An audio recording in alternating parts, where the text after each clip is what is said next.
day. Today is November 5, 2016, Saturday, and welcome to the initial newscast of the Quintessence. My name is Cosico. We provide you stories that compels action and matters to you most in and around the country. I am Lianthel. Let's get started with today's headlines. Here are the big stories today, November 5, 2016, Saturday. Minority groups call for the promotion of peace, rights, and justice. They say Lakbayan 2016 may end, but still the fight for their rights will continue. Experts weigh in on Paris Agreement to be beneficial in fulfilling President Duterte's 10-point economic agenda. On campus, DLSU-D hosts the first ever CALABARZON Academe-Industry Linkages Summit. In the world of sports, players of Gilas Pilipinas and other PBA teams finally named during Sunday's PBA Rookie Draft 2016. And Kylie Verzosa is this year's Miss International. Plus, movies to watch out for this 2017. For our first news, members of different minority groups called for promotion of rights and most of all justice during their protest rally in front of Agriculture main office last October 20. Members say the fight for the rights isn't over yet. Our correspondent Kimberly Iwanu tells us more. Calling for an opposition to end large-scale mining projects and activities that destroy their homelands, and most of all, the promotion of rights, peace, and justice.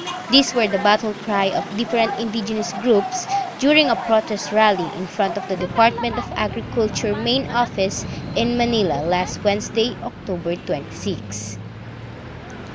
Their rally is part of the Lakbayan ng Pambansang Minorya or Lakbayan 2016, an event where members of the indigenous community gather to collectively protest against the plunder of ancestral lands, including increased militarization. On October 19, Sandugo, a newly formed alliance of Moro and indigenous groups in the country, staged a protest against an alleged American and military presence on their lands in front of the U.S. Embassy in Manila, causing an intense and violent clash between them and the officials from the Philippine National Police. Among those hurt after the brutal dispersal were members of the minority groups. Minda Dalinan, the Secretary General of the indigenous group Kalumin or Kahugpungan ng mga lumad sa halayong habagatang Mindanao, pleads for help, understanding, and for the government's action towards justice. Bigyang katarungan, managot po kung sino man yung mga pulis at mga militar, managot po sila sa kanilang mga ginawang pandarahas sa mga katutubo na nagpunta dito at sumali sa lakbayan ng Pambansang Minorya. However, the communist group National Democratic Front or NDF strongly condemned the brutal dispersal that happened. The NDF negotiation panel added that there could be spoilers who want to sabotage the peace talks between the rebel group and the government. Despite all of these, the United Church of Christ Pilgrims for Peace strongly supports the peace talks between the Moro Islamic Liberation Front, the National Democratic Front, and the government. Rebecca Lawson, missionary worker in the Philippines of the said organization, said that it is very important to work with the various national minorities to address their needs. She also expressed her thoughts about the brutal dispersal. A citizen of the United States and who works here as a mission worker, it's personally very difficult for me to see that the police would really want to protect the United States so much that they're willing to cause physical damage to their own citizens. So for me, it's very important that we continue to work together with the national minorities to really listen to what it is that they want. That should still be the center of the story. Not that there was this violence and now everyone's interested. We should have been interested even before. Nobody wanted that violence to happen. We should be interested in hearing why did they go here. Lakbayan 2016 may end, but still, their fight continues. Panagutin nila ang lahat ng nagawa nila at hindi po kami titigil hanggat hindi namin makamit ang hustisya para sa tunay na kalayaan. last October 27, 2016, the minority group went back to Mindanao. However, they will still continue to fight for their rights of justice, land, education, and peace. According to the minority group, they are expected to go back to Manila on December 2016, having the strength to continue the fight for their advocacy. Kim Iwanu, The Quintessence.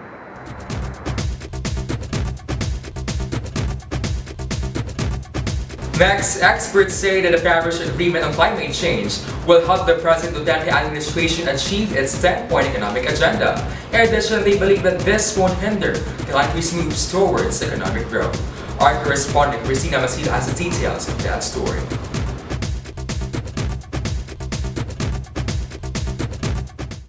In preparation to the UN climate change talks in Morocco this November, the Ateneo School of Government conducted a press briefing last Thursday, October 29, on why the Paris Agreement on climate change shall be ratified by the Philippine government. According to veteran negotiator and former Environment Undersecretary Antonio Lavina, the Paris Agreement was the fastest international pact that has entered into force in history. I've never seen an agreement that has been accepted by so many countries in such a fast way. Less than 1 year. That is amazing. Telling you that it is a universal agreement.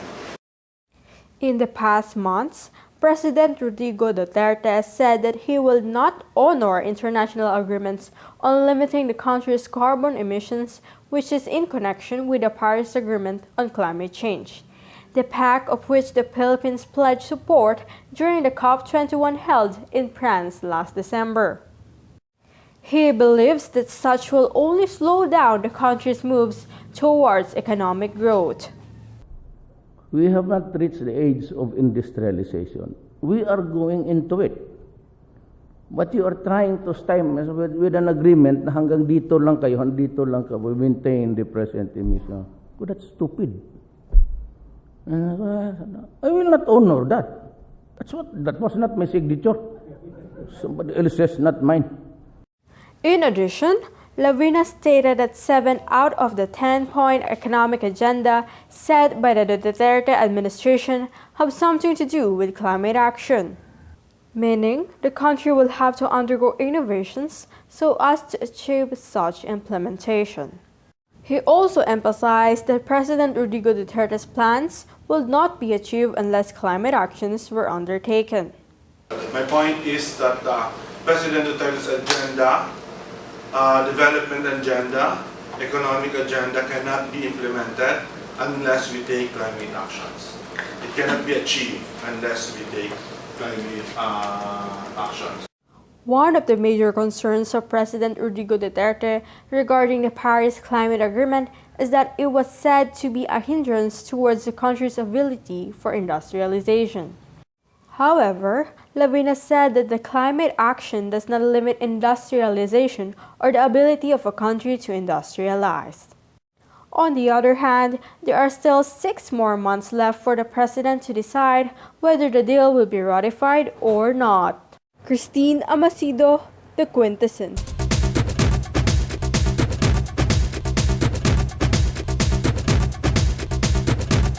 More news coming your way when we return. You're watching The Quintessence.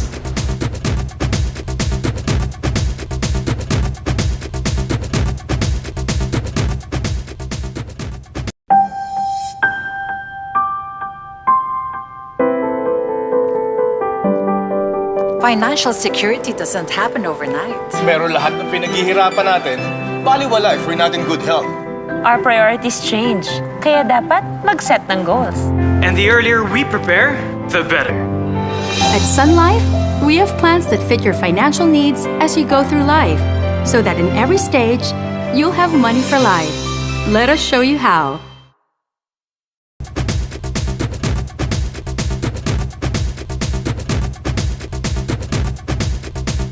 Welcome back. You're watching The Quintessence.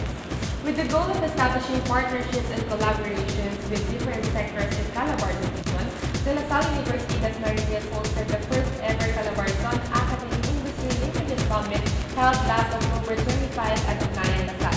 Our correspondent Ysabella Tan tells us the details of that on-campus story.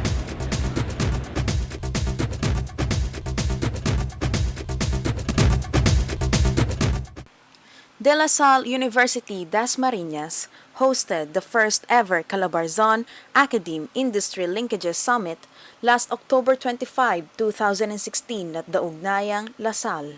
The event brought together some of the major stakeholders from the CALABARZON region. An estimated number of 300 delegates came to represent their respective organizations, including Dr. Adoracion M. Navarro of the National Economic and Development Authority, Executive Director Maria Corazon H. Dichosa of the Department of Trade and Industry, Executive Director Elmer K. Talavera of TESTA. The event aimed to forge closer partnerships between the different sectors of the region, address skill gaps among the employers and educational institutions, and also to find solutions to bring government services closer to the stakeholder. As far as I know, kasi it's for the whole industry na ang gagawin is will encourage the TESDA to allow na magbigay kami ng isang customized training para hindi general yung training na naibibigay at nami-meet yung needs namin. For the Department of Tourism, of course, we want our graduates, we want our students to be at par with our international counterparts pagdating sa tourism industry. Not only you gain the certification, but then you should develop also as maybe part ng curriculum or idagdag sa curriculum natin, yung personality development. Now magkakaroon ng mga different projects and activities ang DOT, further training, capability training para sa mga teachers and of course sa mga managers din ng mga hotels and resort para lalong ma-level up yung ating mga managers, of course yung mga professionals natin in the academe para na ma-impart din nila yung mga current trends. Actually, I want to congratulate NEDA and of course the RDC4A for organizing this event in partnership with De La Salle University, DASMA and the Academe.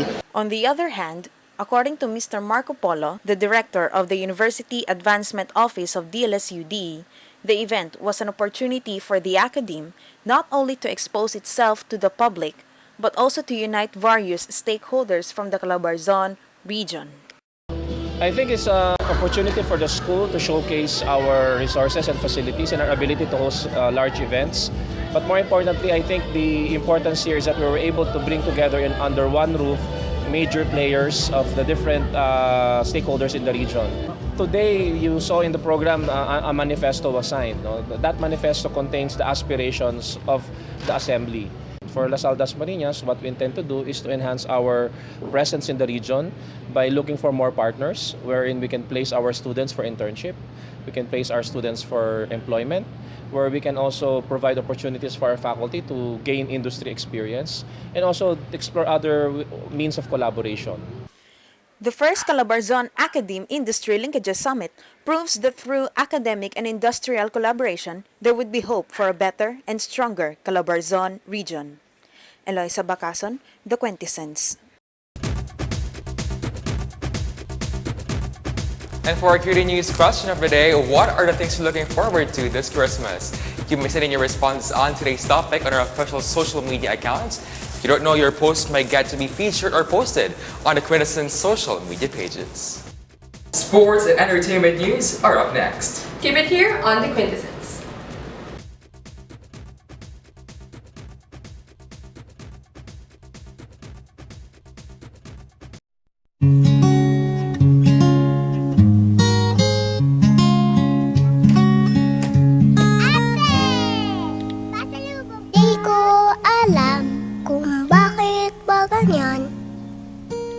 Nahirap ko sa'kin at di pa namamansin. Hindi mo ba alam ako'y nasasaktan? Ngunit di bali na basta't malaman mo na. Mahal kita, hindi to bola. Umitig ka man lang sana, ako'y nasa langit na. Mahal kita, hindi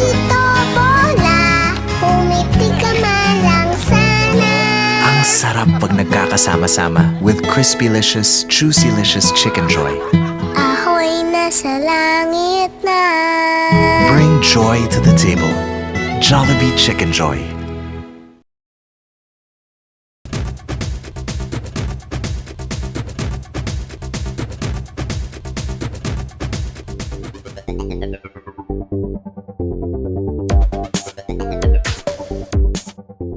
Welcome back to the Quintessence. For sports news, 37 out of 55 PBA aspirants this 2016 were selected during last Sunday's PBA Rookie Draft at Robinson's Place, Manila. Members who will play for Gilas Pilipinas were all selected during that event. Our sports correspondent Erika Barrejon tells us more. It's the time of the year again, Pinoy basketball fans. The Philippine Basketball Association Board of 2016 made this year's rookie draft a special one by including some firsts in the league's history. Last October 30, 2016, at the Midtown Atrium, Robinson's Place, Manila, a special draft for Gilas Pilipinas was announced, including second round of the rookie drafts for the PBA teams. PBA Commissioner Chito Narvasa opened the event and expressed gratitude to the players, to all coaches, and fans who kept on supporting the Philippine basketball.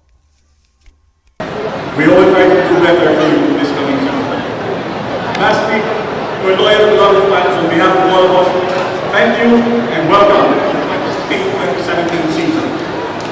Majority of the former UAAP and NCAA players was selected in the rookie draft, including Mac Bello of Far Eastern University, Arnold Van Opstal of De La Salle University, Kevin Ferrer of University of Santo Tomas, and Jonathan Gray of the De La Salle College of St. Benilde. Arnold Van Opstal, a former Green Archer, will be playing for San Miguel Beer Med. He is also happy that he was selected to play for Gilas Pilipinas, the men's national basketball team of the Philippines. It's good. I feel great. I'm really happy, really blessed, and gotta thank God for this opportunity.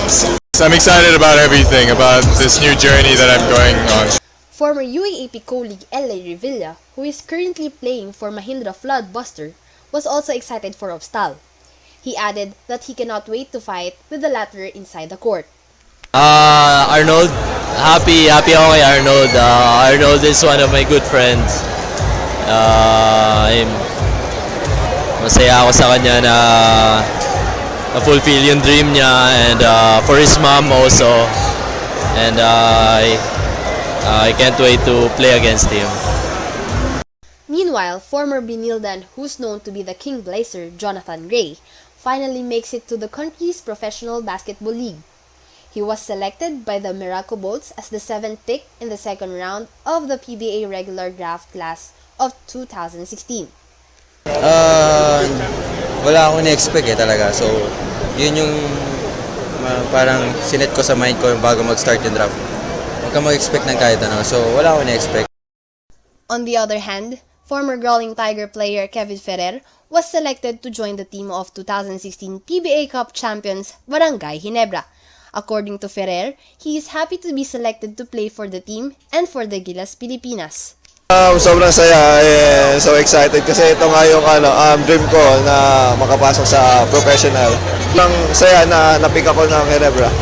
According to Team Cone, the current coach of Barangay Ginebra, he selected these players from the draft for the benefit of his team. Well, we really liked Ferrer because he's Kevin Ferrer because he's a deep shooter. He shoots threes and he's very long, 6'5". He can play multiple positions. So those are the kind of players we always look for in the draft, and we were very fortunate to get them. The other two guys, Amito and De Guzman, those are big guys, big bodies that we need. We lack big bodies in our team right now because we're losing Justin Brownlee and Greg Slaughter's injured. So we need some extra bigs in practice. So we went after Amito and De Guzman. Out of the 55 aspirants who have declared themselves for the 2016 PBA Rookie Draft, only 37 were selected to be included for PBA 2016. And these UAAP and NCAA players are lucky to be a part of not only the Gilas draft, but also to be in the professional basketball scene of the country. Indeed, the coming months will be very exciting yet pressuring not only for all the PBA fans, but also to the players who will prove themselves worthy for being in their teams and their positions. Erica Borejon, The Quintessence. In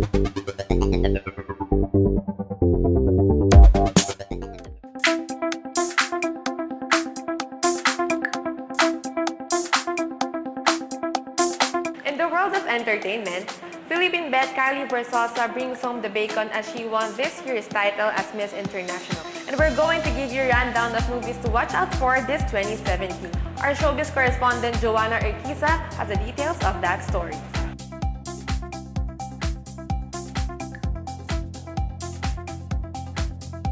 Miss Philippine! Congratulations! Another Filipina beauty gains the spotlight as Philippine bet Kylie Verzosa wins the 56th Miss International pageant held last Thursday at Tokyo Dome in Japan. She is the 6th Filipina to bring home the said title following the victory of Miss International 2013, Bea Rose Santiago. Her predecessor, Miss International 2015, Edimar Martinez of Venezuela, passed the crown and hugged the emotional Kylie as she was about to take her first walk as the newly crowned Miss International. After her crowning moment, Kylie then gave her speech thanking all those who supported her on her journey to being Miss International. I cannot believe this moment right now, and I am ecstatic and happy. Thank you so much to my family, to the Philippines, to everyone who supported me. I did not go through this journey alone, but I had a lot of help from the people who love me. I deeply appreciate this. This moment has only happened in my dreams. Thank you so much, Japan. Thank you. It is not only her fans who celebrated her victory through social media, but also other big Filipino stars rejoiced over Kylie's victory.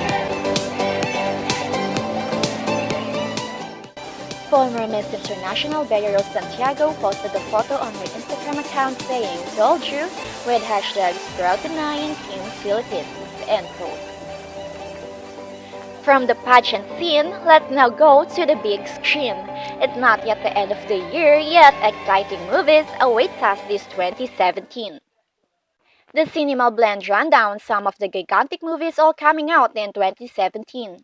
Heads up fans of 50 Shades of Grey. This year indeed, it's a shade darker as Christian Grey and Anastasia Steele are coming back on our big screens this February 10, 2017 in 50 Shades Darker with its new writer Neil Leonard. Next, this is going to be exciting as fans are becoming curious with what's going to happen with Hugh Jackman's last installment as Wolverine in its upcoming film Logan, directed by James Mangold, showing this March 3, 2017.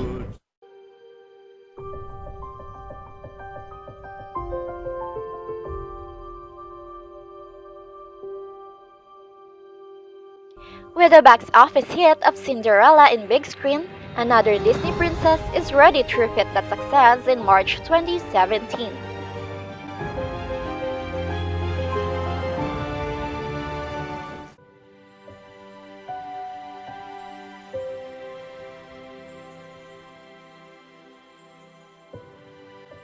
With Emma Watson and Dan Stevens as its lead cast, it sounds like many are anticipating on how Beauty and the Beast will be turned into live action. Indeed, 2017 will surely be a year to watch out for to all movie junkies out there. For the entertainment news, Joanna Urquiza, The Queen.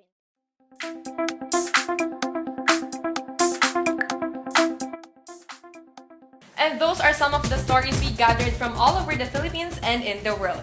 Friends, like, follow, and visit our official social media accounts posted on your TV screens. I am Lianthel Tuliao. You may also visit our website at www.thequintessenceph.com/QDNewsPH. Join us again next time as we bring you today's latest information that are always under the lens of truth. My name is Cosico, and this is The Quintessence.